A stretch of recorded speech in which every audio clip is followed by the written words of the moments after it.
नमस्कार, स्टॉक में आपका स्वागत है। सर बात करते हैं निफ्टी 50 की। अगर बात करें तो निफ्टी 50 आज की क्लोजिंग हुई 22,545 पर क्लोजिंग हुई और नेगेटिव की 0.01% गिरावट हुई, जिसको फ्लैट ही कह सकते हैं। अगर सेंसेक्स की बात करें तो सेंसेक्स आज 74,612 अंक पर क्लोजिंग हुआ सेंसेक्स में, और सेंसेक्स भी आपका 0.01% नेगेटिव ही रहा।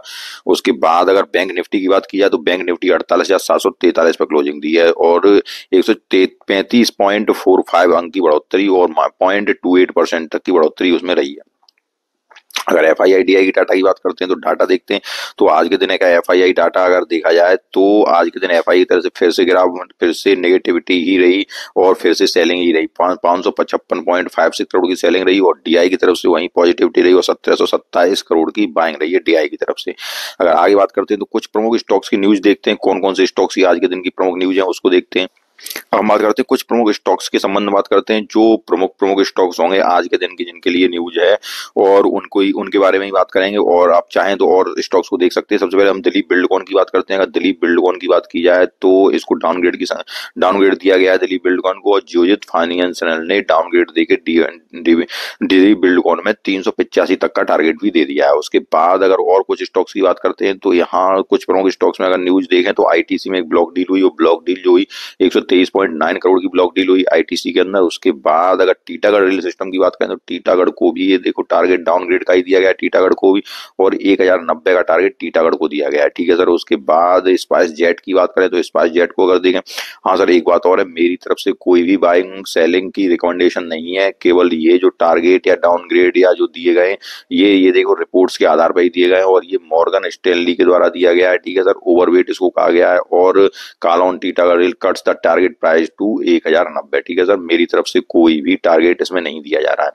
अगर स्पाइस जेट की बात करें तो स्पाइस जेट देखिए प्रॉफिट हुआ है स्पाइस जेट को, और स्पाइस जेट का जो प्रॉफिट रिपोर्ट हुआ है वो नेट प्रॉफिट 20.4 करोड़ का है इन Q3 फाइनेंशियल 25 में with an EBITDA margin of 6.9% का। तो स्पाइस जेट के लिए अच्छी खबर है।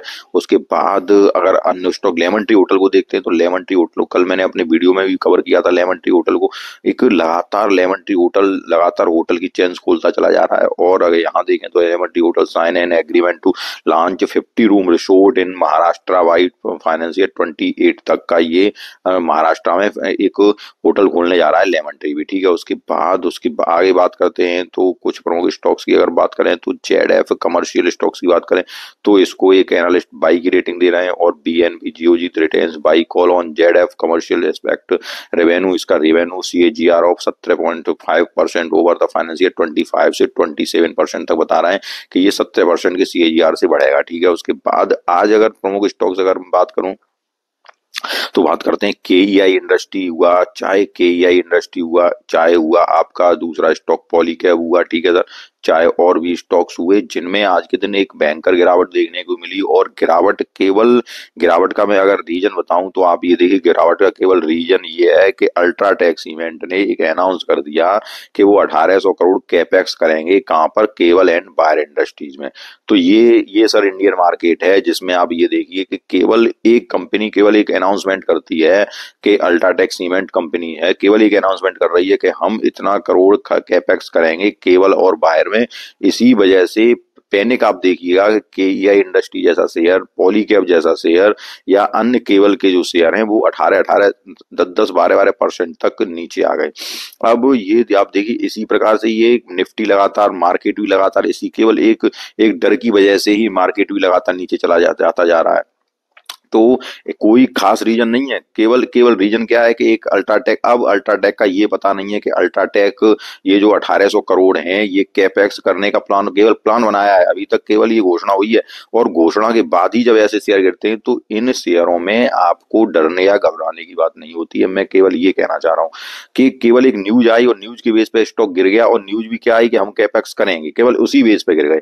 तो ये एक अच्छे स्टॉक है सर, चाहे KEI इंडस्ट्री हुआ, चाहे पॉलीकैब हुआ। और जब इस प्रकार के न्यूज बेसिस पे गिरावट होती है तो एक बेहतरीन मौका होता है कि उन स्टॉक्स को धीरे धीरे पिक करने का। ठीक है सर। तो अच्छे स्टॉक हैं, बेहतरीन स्टॉक हैं, डरने घबराने की जरूरत नहीं है। अगर आपके पास है स्टॉक तो आप स्टेबल रह सकते हैं इन स्टॉक्स में, बेहतरीन स्टॉक है। उसके बाद अगर अन्य स्टॉक्स की बात करें तो यहाँ उत्कर्ष स्मॉल फाइनेंस की देखें, उत्कर्ष स्मॉल फाइनेंस बैंक जो है बोर्ड अप्रूव्ड रेजिंग 750 करोड़ का QIP के जरिए रेज करने वाली है।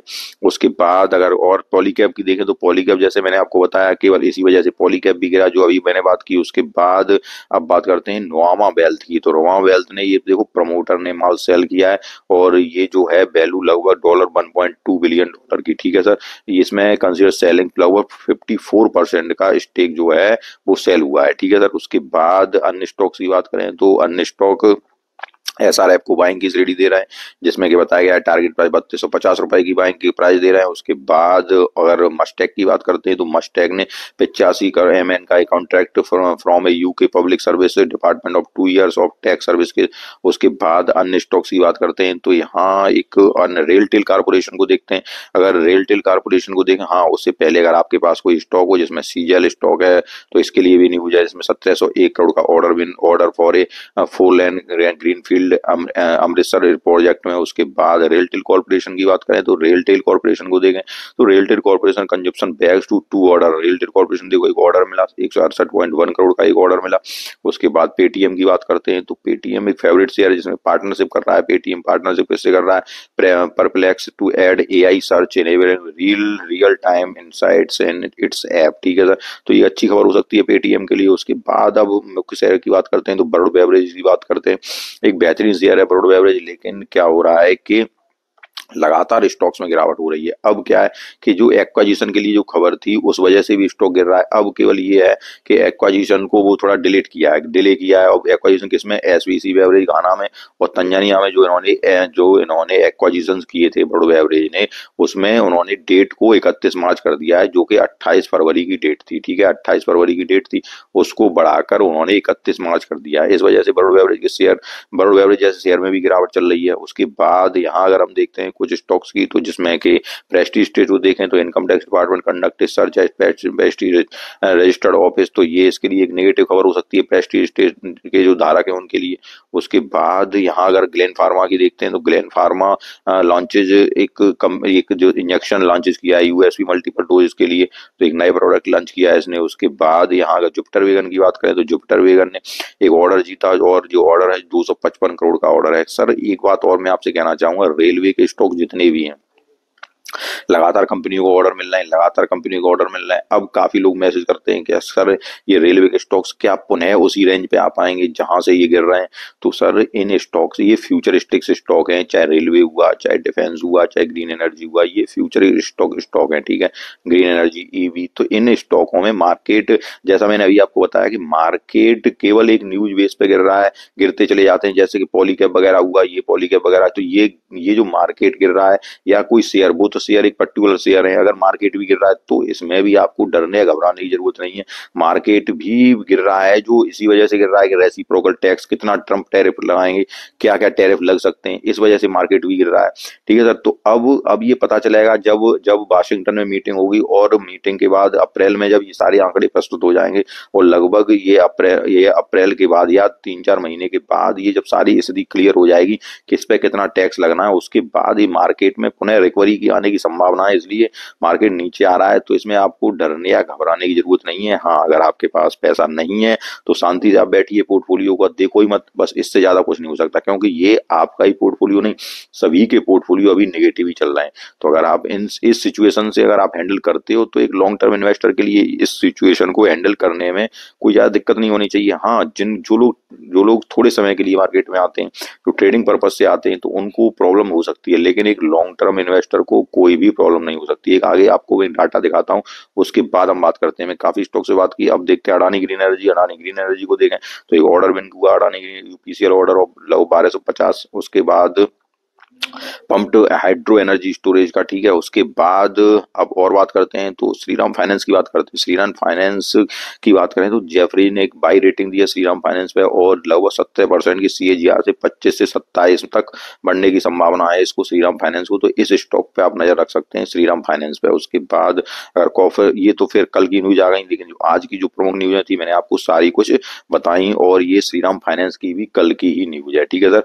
अब चलते हैं, जो मैं आपको मुख्य रूप से दिखाना चाह रहा था उसको बात करते हैं न्यूज।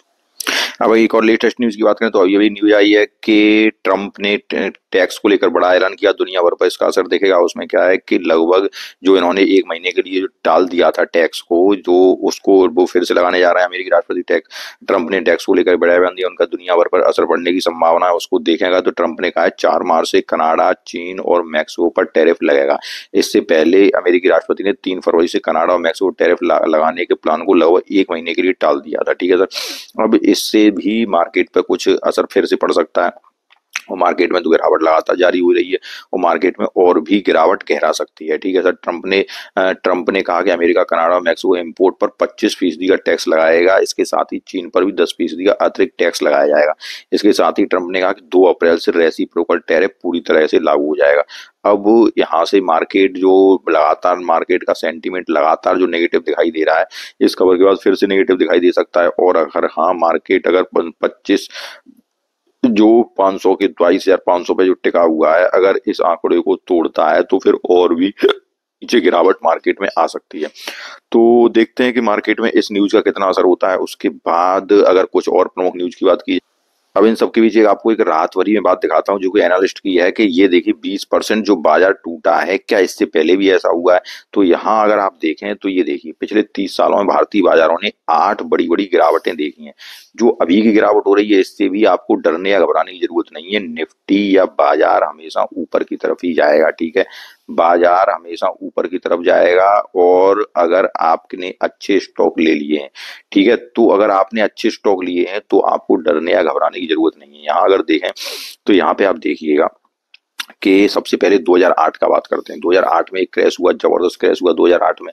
और 2008 में निफ्टी में यहाँ देखिए तो निफ्टी में 500 निफ्टी 500 में 60% से ज्यादा गिरावट आई थी। लेकिन 2010 तक भारतीय शेयर बाजार ने जबरदस्त वापसी की और निवेशकों को शानदार रिटर्न दिया। ठीक है, उसके बाद थोड़ा सा और अगर आगे बात करते हैं तो यहाँ देखिए आप, तो उसके बाद 2013 की बात आई। 13 में क्या हुआ?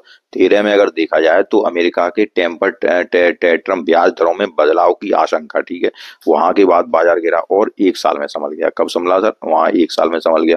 उसके बाद अगर हम बात करें तो आगे आगे अगर बात करते हैं तो आगे देखिए, उसके बाद अगर 2016 में देखें तो भारत में नोटबंदी का निवेशकों को घबराहट फैली लेकिन बाजार जल्दी रिकवर हुआ। 2020 की बात करें तो कोविड-19 महामारी के दौरान सेंसेक्स निफ्टी 40% तक गिरे लेकिन 1 साल के भीतर नई ऊंचाई पर पहुंच गए। अब अभी की जो गिरावट है, अभी की जो मैंने बात की, तो वो केवल देखो अभी की गिरावट क्यों हो रही है। तो यहाँ अगर देखें तो नए अमेरिकी राष्ट्रपति डोनाल्ड ट्रंप की नीतियां, मजबूत डॉलर, सख्त व्यापार नीतियों से बाजार अस्थिर हो गया है। ठीक है, ब्याज दरों में बढ़ोतरी का डर हो रहा है। अमेरिकी फेडरल रिजर्व बैंक के सख्त रुख से अमेरिकी निवेशकों की चिंता बढ़ गई और कंपनियों को खराब नतीजे, नई कंपनियों के तिमाही नतीजे की उम्मीद से कमजोर रहे हैं। ठीक है सर, उसके बाद अगर यहाँ देखें तो अब बाजार कब से उठेगा, तो इसके लिए जो मेन, एक तो जेफरीज है। जेफरीज क्या कह रहे हैं? जेफरीज कह रहे हैं भारतीय बाजार जो है, बाजार को लेकर पुलिस नजरिया रखते हुए निफ्टी का लक्ष्य 26,000 रखा है। उसके बाद फाइनेंशियल 26 में बाजार में मजबूती आ सकती है, ये तो जेफरीज कह रहे हैं। अब निवेशक क्या करें? देखो निवेशक ये जो कह रहे हैं वो तो अलग चीज है, लॉन्ग टर्म का नजरिया बनाए रखें निवेशक, ये तो बात है। लेकिन अगर मैं अपनी तरफ से बताऊं तो देखो निवेशक, चाहे आप हो, चाहे हम हो, चाहे कोई भी हो, सबके पोर्टफोलियो में सर गिरावट आ ही रही है और सबका पोर्टफोलियो लगभग 30-30, 40-40% सबके पोर्टफोलियो गिर गए हैं। क्योंकि अगर आपने प्रॉफिट बुक कर लिया है तब भी गिर गए, अगर आपने बुक नहीं किया है तब भी बोला हुआ 30% नेगेटिव हो गए। तो अगर आपके पास पैसा है, ठीक है, तो सबसे पहले बाजार को भी और स्थिर होने दें। अगर आपके पास पैसा है, अगर है तो, क्योंकि जरूरी नहीं है कि हो, अगर है तो बाजार थोड़ा पहले स्थिर होने दो। कहाँ पे स्थिर होता है? स्थिर होने के बाद जो आपके पास अच्छी कंपनियां हैं थोड़ी थोड़ी उनमें खरीदारी कर सकते हैं, लेकिन अभी नहीं। बाजार को स्थिर होने के बाद अगर नहीं है पैसा तो शांति से बैठ के पोर्टफोलियो को बंद करके बैठ सकते हैं और आगे देख सकते हैं कि जब मार्केट चलेगा तो निफ्टी हमेशा ऊपर ही जाएगा। इसी आशा के साथ अगर आपको वीडियो पसंद आया हो तो वीडियो को लाइक कीजिए, चैनल को सब्सक्राइब कीजिए। धन्यवाद। क्योंकि बाजार है, बाजार हमेशा ऊपर की तरफ ही जाता है, इस बात को आप हमेशा याद रखिएगा। मिलते हैं नेक्स्ट वीडियो, तब तक के लिए नमस्कार।